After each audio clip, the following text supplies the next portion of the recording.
This episode of the EdTech Podcast is sponsored by Learnocity. Learnocity is the global leader in assessment solutions. Serving over 700 customers and more than 40 million learners, its mission is to advance education and learning worldwide with best-in-class technology. Learnocity's specialised expertise and pre-built assessment APIs make it easy for modern learning platforms to quickly launch fully featured products, scale on demand, and always meet fast-evolving market needs. Visit learnocity.com today to discover how. Hello everyone, and welcome to the EdTech Podcast, where our mission is to improve the dialogue between ed and tech for better innovation and impact. A big shout out to Learnocity for sponsoring this week's episode. In this episode, part of our series in collaboration with Educate Ventures, Rose, Karine and Jim question whether Oak Academy, an organisation providing an online classroom and resource hub and set up in the UK during the pandemic, has shifted substantially from well-intentioned response to COVID to something more challenging for the edtech sector and potentially those it serves. US listeners and those around the world, I'd love your take on this issue of where quality content comes from and how much is driven by government, how much by teacher curation and lesson planning, and how much from the private marketplace of edtech. Listening to this episode, I certainly learnt new aspects to the Oak Academy discussion, for example around ownership of IP that I wasn't aware of yet. Listen in for some great responses from educators, edtech owners and the political view. And finally, shout out to Rose, Karine and Jim for also digging into the world of ChatGPT and how we should start thinking of that within our classrooms and for our young people. Enjoy, and let's get straight into it. Welcome to Karine and Rose's EdTech Roundup, a new series of the EdTech podcast designed for educators, learners, parents and anyone who wants to know how to get the best from technology when learning or teaching. In each episode in this series, we'll spend about 40 minutes looking at what's in the news. We'll have a chat with someone from the world of EdTech or discuss a product review. We'll give you our topical top tech tips for the coming week and discuss the questions that you send to us. So who are Karine and Rose? Well, I'm Rose Luckin. I'm a professor at University College London and an entrepreneur with decades of experience in the world of educational technology and artificial intelligence. And I've also taught in further education, higher education, and in schools. I'm Karine George, and I'm the Chief Educational Advisor for Educate Ventures. Prior to that, I was a head teacher for more than 20 years, a strategic lead for an authority, and more importantly, a parent of 2 children. I teach, train, write, and speak nationally and internationally on educational leadership, parental engagement, and the use of technology in teaching and learning. So, what's in the news? Starting off with a bit of a roundup here.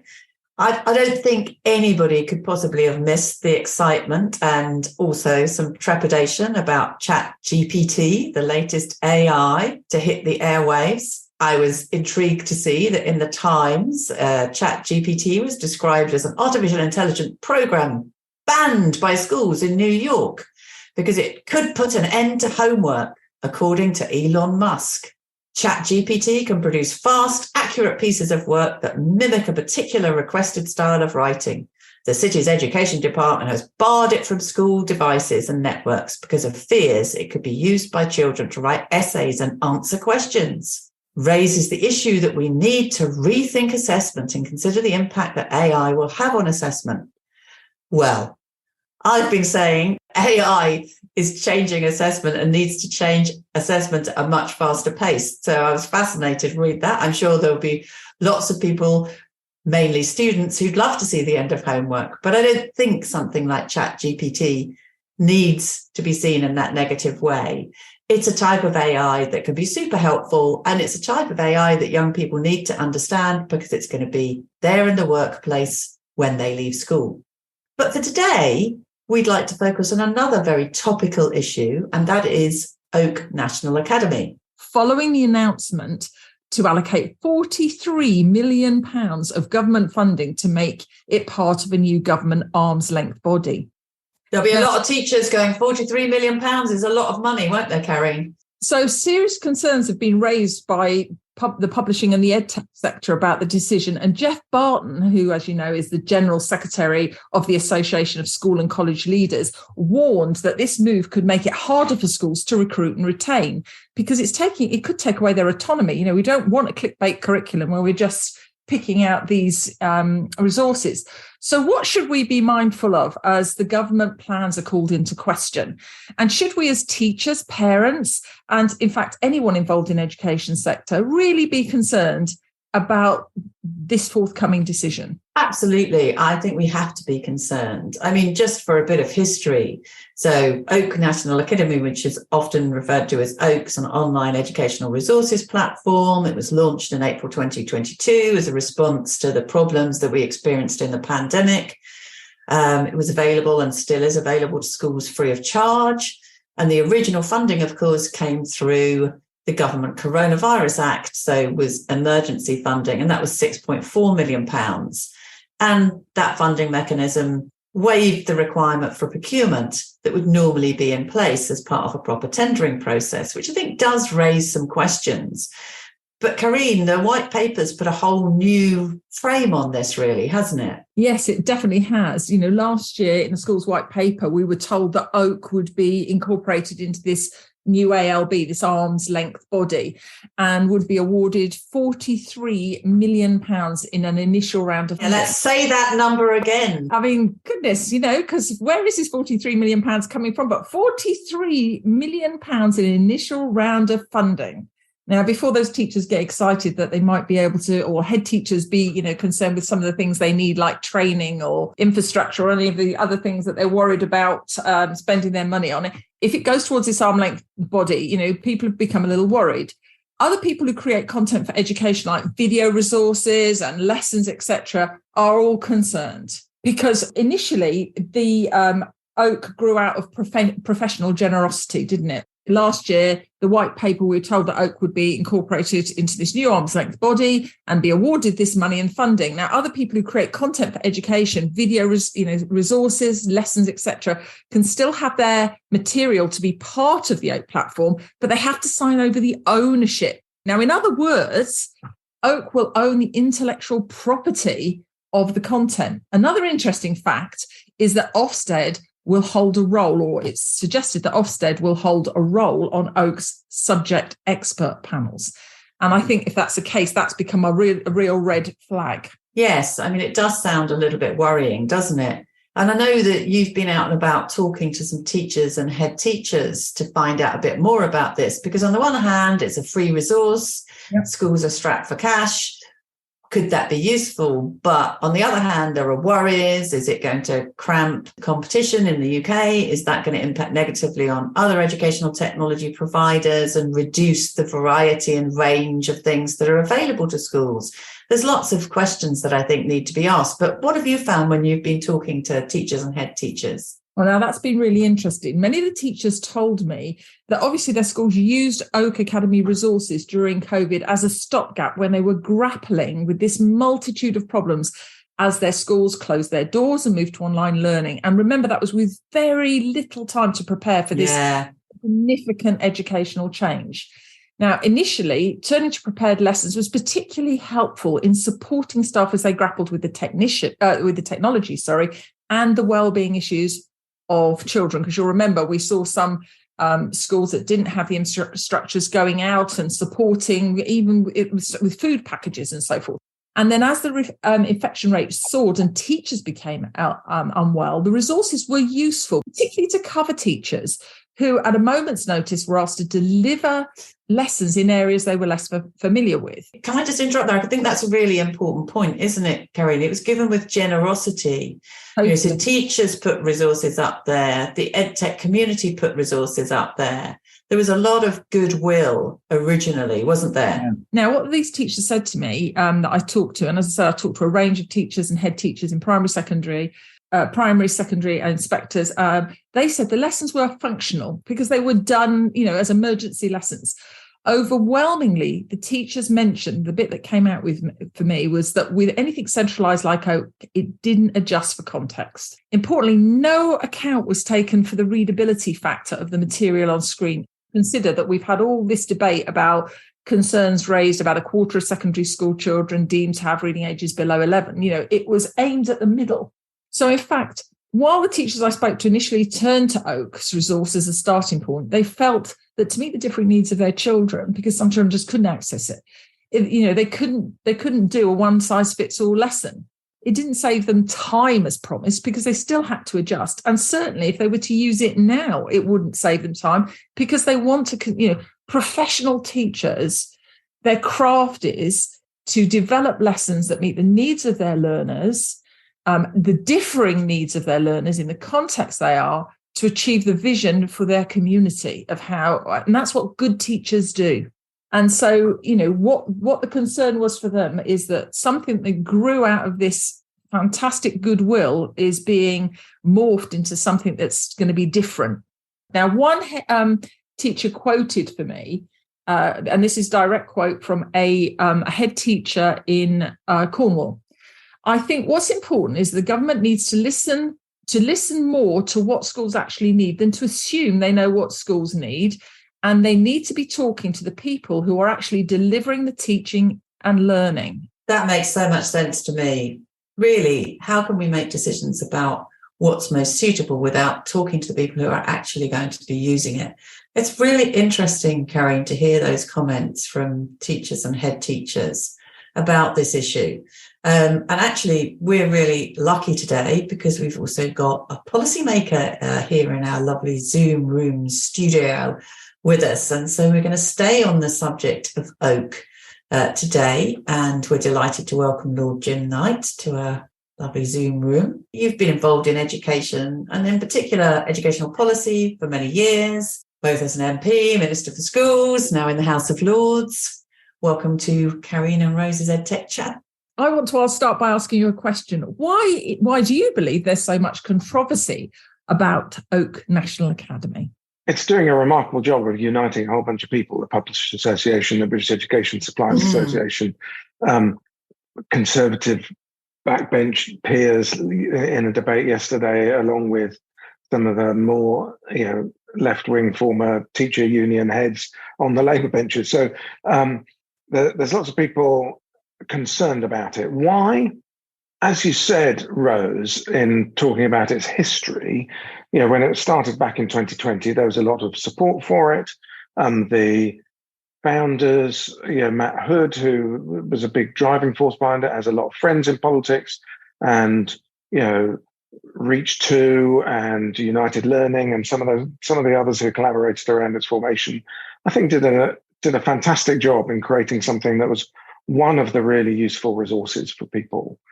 So there's no questioning then of those organisations using some of their own resource, supplemented by some emergency money that was paid by the government in order to help to do that.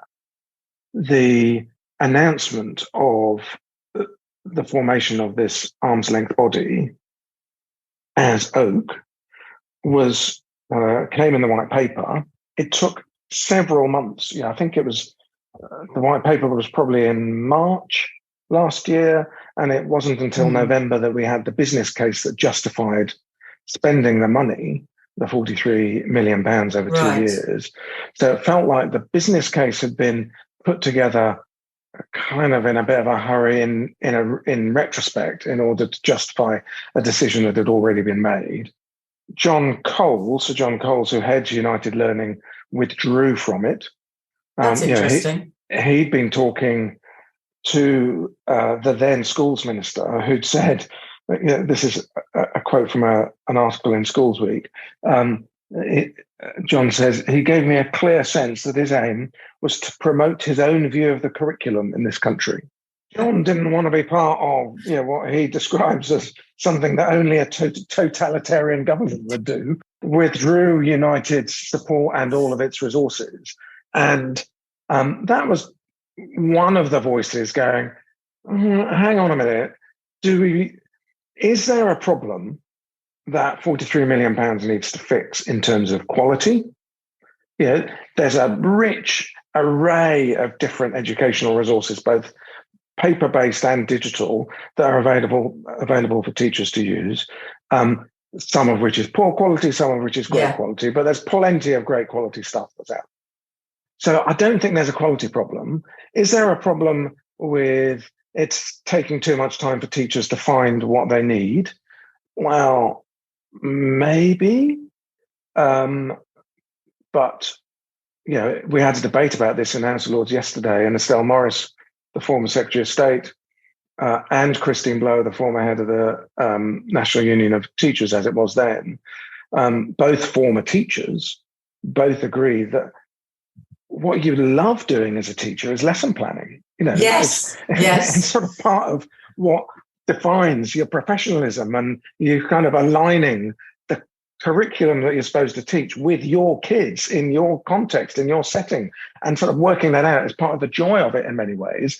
And so finding the right resources for your lesson plan to support you is kind of part of the job and part of the joy of the job. Yeah. And so that justification of this is about saving teachers time. I mean, Estelle was brilliant because she kind of said, well, the reality is the thing that takes teachers time is answering the ridiculous nonsense that comes down from the DfE and Ofsted. And DfE and Ofsted are saying, use this thing we're spending £43 million on so that you've still got time to answer our ridiculous questions. So I don't think it's that. I think it is control. I think this is about the government wanting to control things. And so there are a bunch of people who are opposing it because they don't want teachers to feel like they have to be bound by a particularly narrow vision around how to teach, a narrow knowledge-rich curriculum with ever increasingly sort of more narrow ways of training teachers. In a way, it goes back to this idea that I think started to emerge in the Gove-Gibb years of the coalition government in sort of 2010 to 15, which was that teaching's a bit of a craft. It's not so much of a profession, and you can kind of do teaching by numbers in a way. And I think this does undermine respect for the profession and professionalism, which is problematic. And you're right, Karine, I think goes to this sense that people aren't as attracted to it as a profession anymore because it's not being treated like one. We look at the stats for the numbers leaving secondary teaching. Somewhere around 15,800 people left secondary teaching in England last year, and we only managed to attract just over 12,000 people to train to become secondary teachers in the same year. And this is creating a crisis. But anyway, put that to one side. The other big worry, which is what I talked about mostly in my speech in the Lords yesterday, is the worry from education business around what it does to investment. And, I told a story of, 4 years ago or so, when I was part of the senior executive team at TES, and we were in the middle of selling the business to some other buyers. And it's a sort of beauty parade of lots of very wealthy investors with millions and millions of pounds who want to buy the company. And they were asking me repeated questions around the DfE intervening in the recruitment market by starting a teacher vacancy service. And they were going, well, what's it going to do? Is it going to take business away from TES? Is it going to affect the value? Now, I told them, no, it's not in the end, because the government's not very good at understanding the market, and it's not going to get traction, and it's not going to work very well. I turned out to be right. But in the end, it still cost us millions because it spooked the investors. And it meant that the value of the company becomes discounted by those investors because it's another risk that they have to manage. And right now, I'm getting quite a lot of inbound inquiries for advice because, it would appear that one of the larger educational resources companies in this country might be up for sale. And so there are lots of investors looking at it. And what's the question that they're asking me about?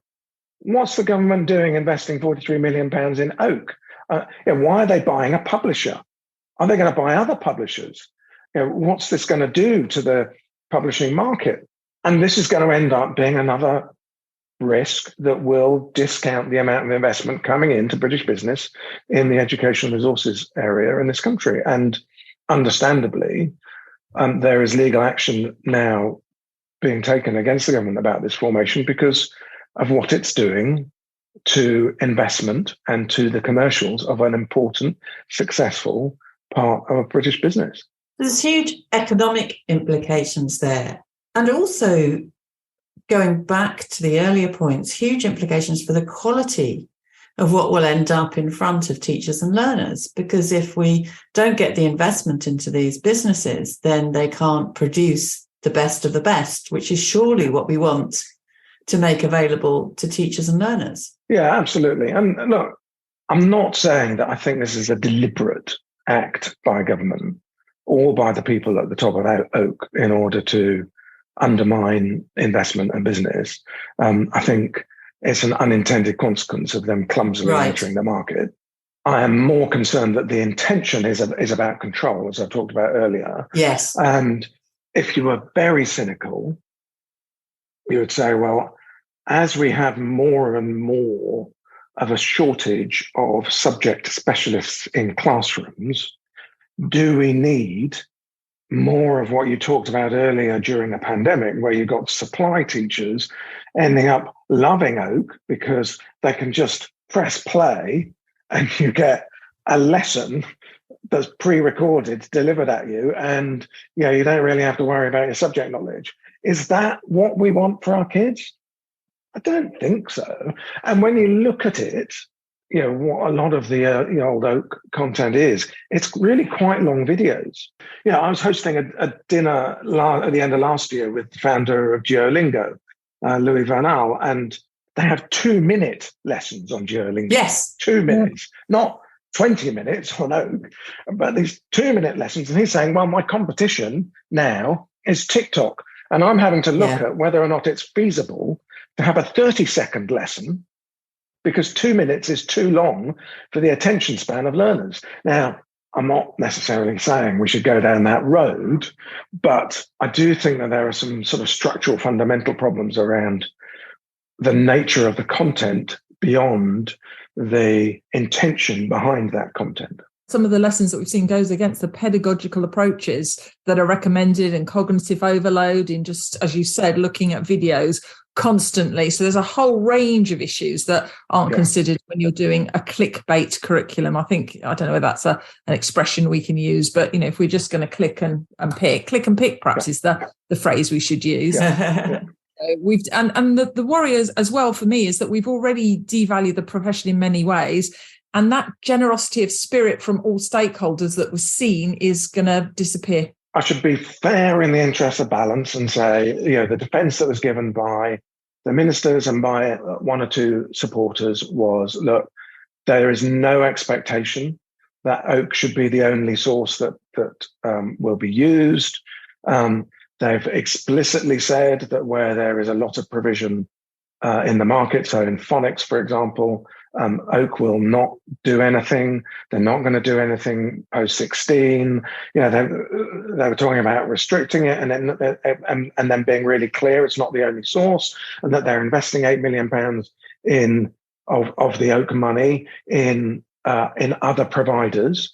But what you said earlier about other providers, as long as they hand over the IP and the ownership, is pretty shocking. So basically, if you're a teacher who wants to create some content for Oak because it's good on your CV or whatever, then fine. And now then you hand over your IP. If you share resources on Tears, on Teachers Pay Teachers, on any of those other sorts of platforms, the IP remains your IP. You carry on owning it. And if you choose to charge money and make some money from it, then that's up to you. That's a very different, I think, better proposition than signing everything over to a government agency. And will Ofsted, do you think, because they talked about Ofsted might be sitting on some of these bodies, that's a big worry. That's a big worry because of what would come following that. Is that, do you think that's a reality or a possibility, or where are we on that, Jim? Well, Amanda Spielman, the Chief Inspector, in a speech last year, promoted Oak as being a great thing. Yes. As you've said, there's a lot of Ofsted people involved in the advisory work. I think, however, it's a bit of a stretch to believe that inspectors would go around and if they see people who are not complying with standard Oak lesson plans and Oak lessons, that they will be punished for it. It might, that obviously everyone's worry is that Ofsted end up saying, well, there is a particular way that lessons are supposed to be delivered in this country, as exemplified by Oak.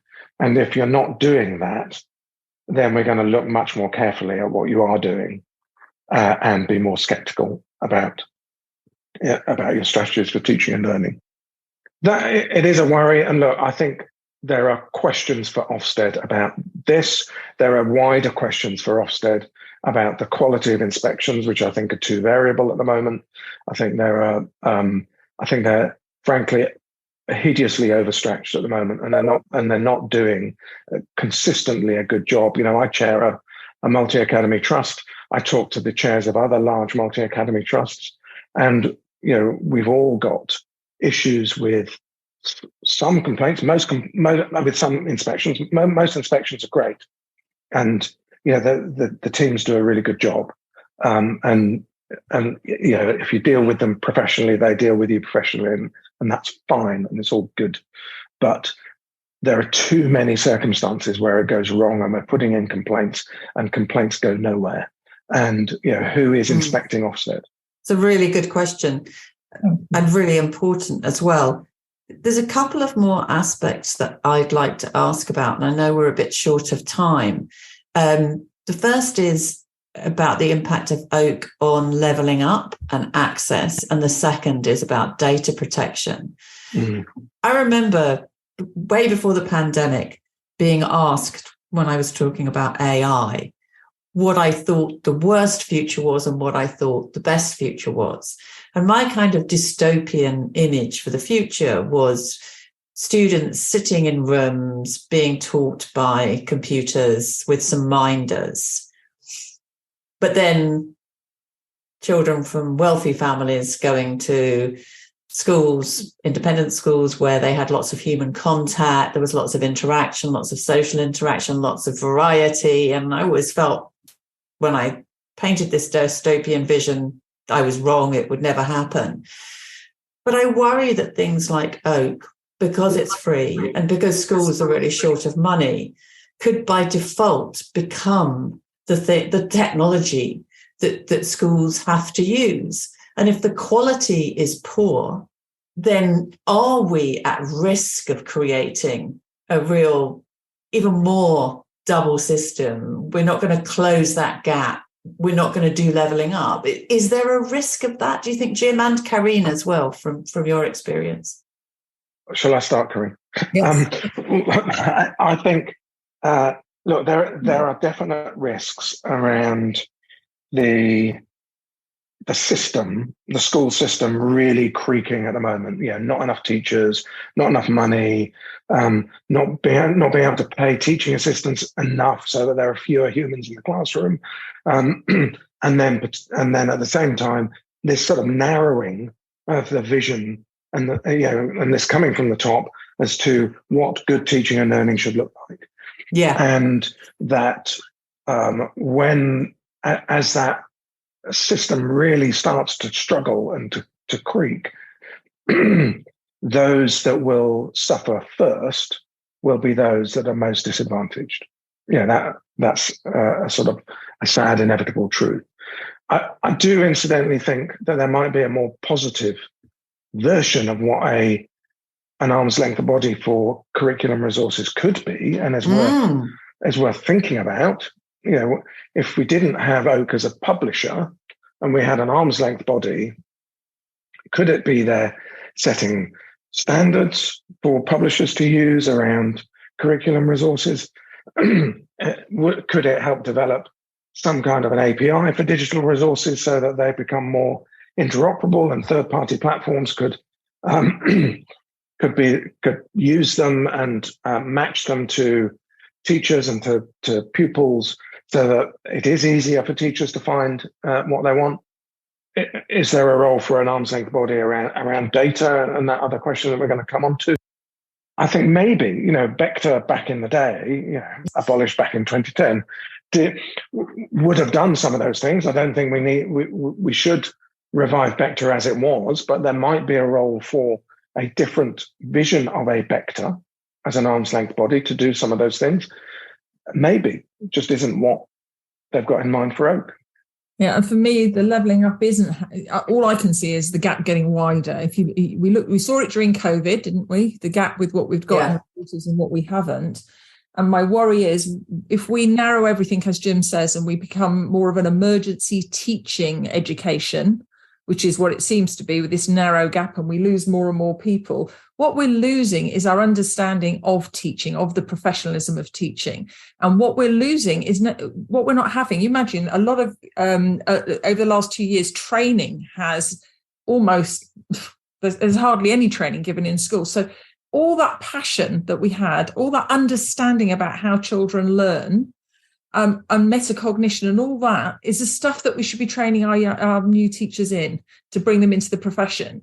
And if we end up with this, click and pick curriculum, how will it possibly help anybody? Because we all know, as well as everybody else, that it's just as you said, Rose, what will happen is there'll be two schools of thought. There'll be those that get this wider curriculum with these experiential learning and a whole variety of activities that will support them to support their communities. And bearing in mind, we're making citizens for the future. We want them to support their communities in the world. Well, if you've got this two-road approach and most of the people are on the wrong road, then again, we're narrowing just not the opportunities for young people, but for our future generations and for our future itself. So I have a real worry about that because, the professionalism of teachers is understanding pedagogy is different. And there's hardly any money going into training at all. So if it's all going to go into a resource, what will happen is, and that resource then gets recommended, or somebody, or even if people start pointing to it constantly, what you did here, have a look at this. And you end up start using your work-life balance isn't great, but so you can just do and promoting it in all sorts of unseemly ways, not for the right reason. We could end up in a whole different trajectory. And one of the things to remember about education in England, it was always held up as a standard because of the stuff that we were doing in England. And you still have teachers from other countries who want to know what's going on in England. We can't lose it. Education has had a big impact on the economy. Karine, I'm about to take over in May as the chair of the Council of British International Schools, and British international schooling is a multi-billion-pound export. It's really significant because if you think about what England or Britain, and we can have that debate another time, is famous for, culture, sport, education. Those are the three things, and how they all come together in innovation, and that's what people think of when we're thinking about how Britain is defined overseas. And you're right that there is a real danger. I think I'm a Labour peer, so I think quite a lot at the moment about what might happen at the next general election and the future, change of government. And I really worry that as, even the current Prime Minister is talking about perhaps some changes to the way we do things post-16 with a baccalaureate, I think an incoming government are likely to want to make some changes. But if we don't have teachers trained and resourced with the range of pedagogic approaches, with expertise and assessment, with proper professional teaching skills, then it'll take quite a long time to make any change because you kind of got to reconfigure and retrain the whole system. But maybe that's a worry for another day. That's a huge point, isn't it? And really important. I don't want to leave this discussion of Oak, though, without coming back to the point about data and governance, because I know, Jim, you've been interested in data and privacy, interested in data privacy and governance for a while. And I do think it's something that needs to be talked about with respect to Oak, because looking at what's available publicly on their website, I'd say there are some significant concerns about the way data is being shared, and just, one tiny point, but it seems to reflect to me how inadequate the provisions are. I looked at the privacy policy, and within it, there's an email address where you can email and ask to see the data protection policy. So we emailed to see if we could see the data protection policy and got sent back to the privacy policy where the email to request the data protection policy was. So I can only conclude they don't have a data protection policy. It certainly wasn't one that I could get hold of. So is this a worry, Jim? At the moment, it's a worry. I asked the minister about it yesterday. She said that, of course, it will comply with data protection law. They're going to take on 80 staff with this £43 million. I did the quick maths, incidentally. £43 million it's worth about £1,600 on average per school that they could have spent on really high quality resources. But anyway, maybe one or two of those 80 people will sort that issue out. But as I understand it, there are proper questions around Oak's intention on collecting data and wanting to be able to share that data commercially. The Department for Education themselves have been in trouble with the Information Commissioner's Office relatively recently about their data sharing. So as the, if you like, owner of the arm's length body, we have in DFE an organisation that's not very good at this at best and is lax and slack at worst. And we've got a relatively young organisation coming in who are yet to get this right, as you have uncovered, Rose, by following the email trail and not getting a good enough response. So they've got a lot of work to do to reassure people that the data that they're going to collect from schools and teachers about how they're using all these resources are going to be handled appropriately. Absolutely. And also, that sharing piece is really worrying, because if you can't handle your own data, how are you going to check that the people that you're sharing that data with are handling their data? Users won't have a clue where their data has ended up and what's happening with it. I find that a huge worry. Not only is data of huge value to people developing technology products and AI products within that, but it's of great concern around privacy, especially children's data. And in the United States, you just wouldn't get away with it.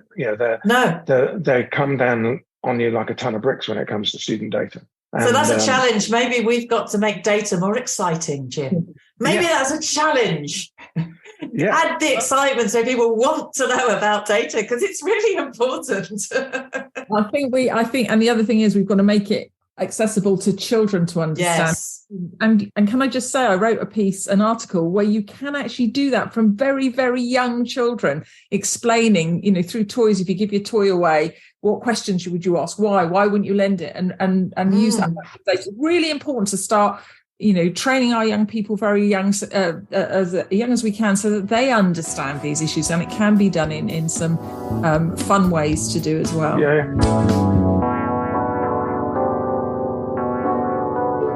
Karine, I think we should conclude maybe with some questions that we would suggest to our listeners that they might ask about Oak Academy. Well, I think that was fascinating. And I think picking up on the end of Jim's talk, the first one should be, what questions should we ask ourselves? So we've got the first one, what's happened to our DEETs?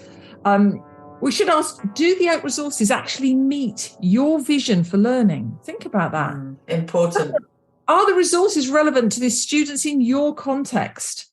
Do they make appropriate connections with your students' knowledge, experience, and identity? That's a really important one. Yeah.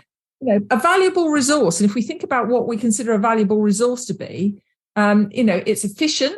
Does it return a good return on your time when you're delivering it to get the impact, your stated impact. Remember, when we plan lessons, we've got, a goal and impact we've got in mind. And is that resource easy to edit? Is it possible to edit it? And perhaps we need to look at how engaging is the material. If this is costing you as a school £800 a year, which is what £43 million works out at, would you pay for it? All the head teachers out there listening, that's one to benchmark against your resource spend. I like it. That's a great way to finish that part of the podcast. So we'll now move on. We've got some topical top tech tips and then some questions from listeners before we wrap up. So I'm going to go to Karine first. What is your topical top tech tip? Mine is try one tech at a time, one tech at a time. And then think, why this tech? Why now? And what is the rationale behind your choice? Do not get carried away with everyone's hype, or nothing gets done well. That's a great one. So mine, not surprisingly, is going to be go and try ChatGPT, because this is a technology that's here, it's available widely, and this kind of AI is not going away.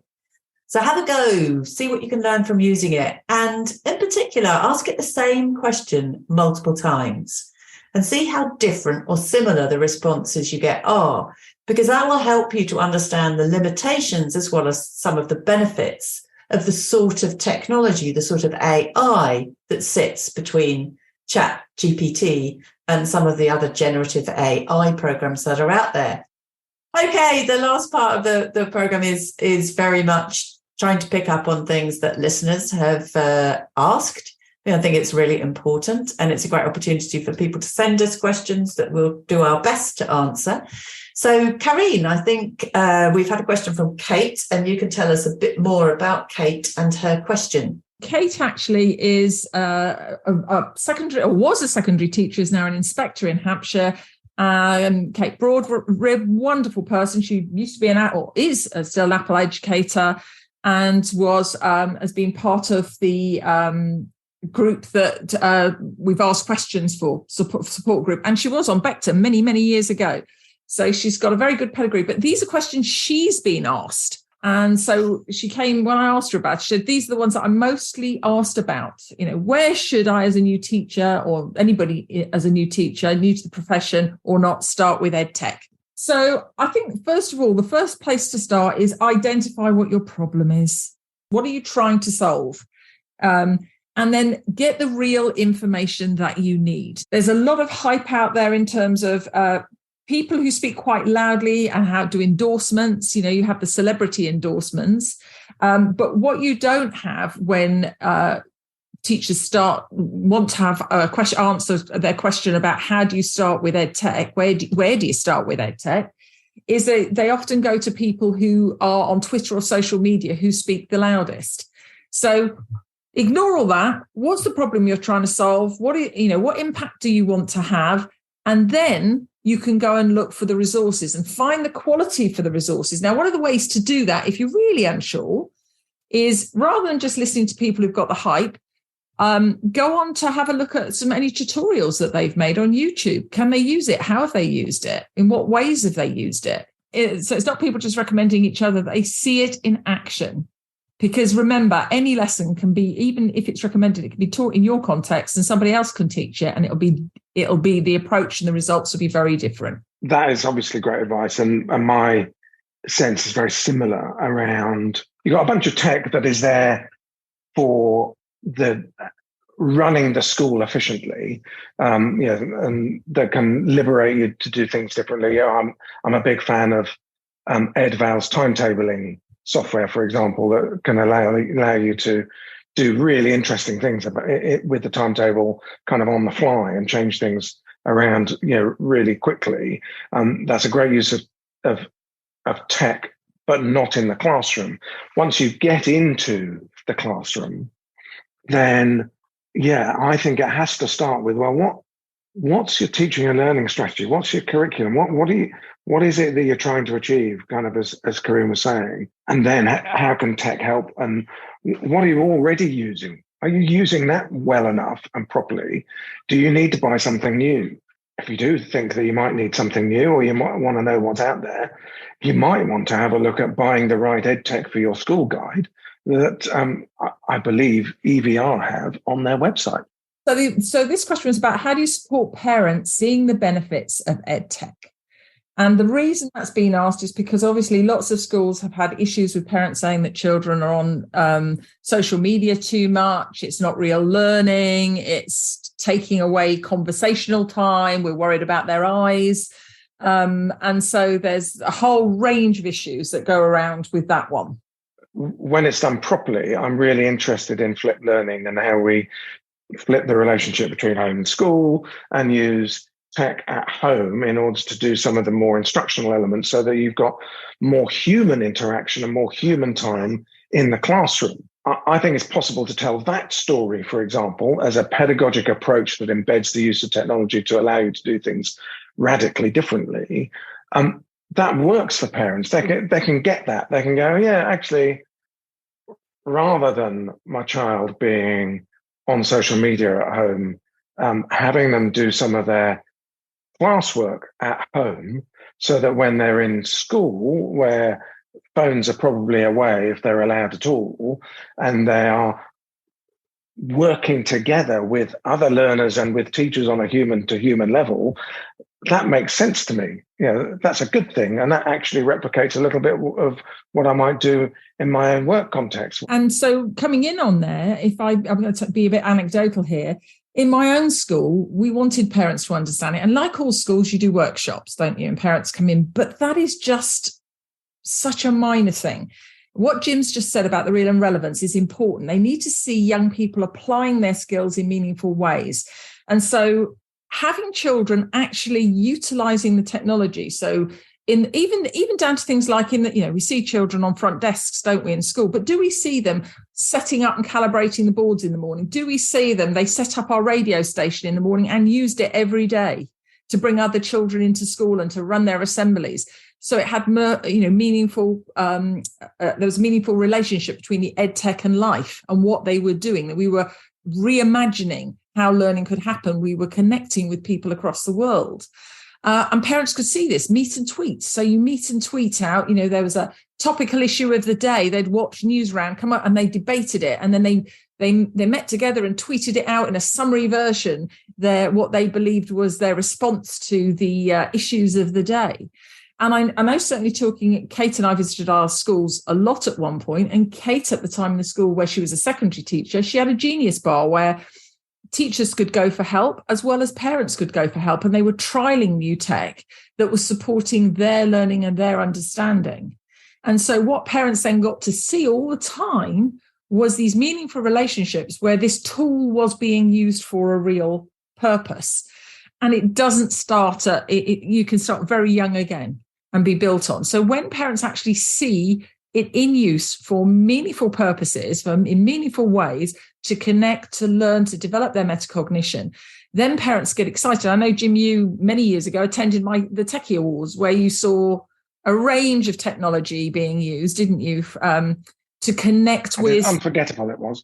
To see how children actually connected. So, with their lessons on for well-being and religious education, all those sorts of things, they were connecting with people in different countries, and parents could see it live and could come in and work. It wasn't superficial. And the flipped learning is really, really important because, again, what children could do is use their own voice as well to develop their own learning, because we have them developing their own explain everythings.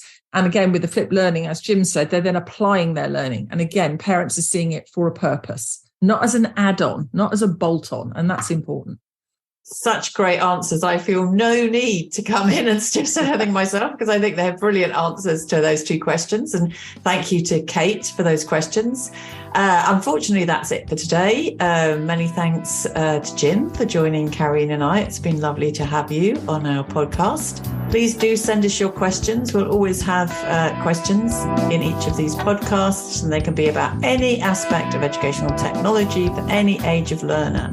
And if you want to send us a question, please send it to hello@educateventures.com. That's all one word, and we'll put it in the little text that goes alongside this podcast when it goes out for you to enjoy.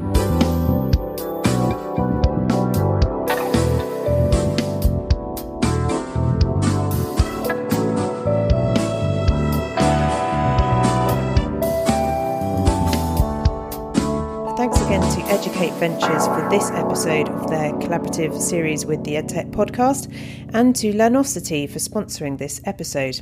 Have a great week. Bye-bye.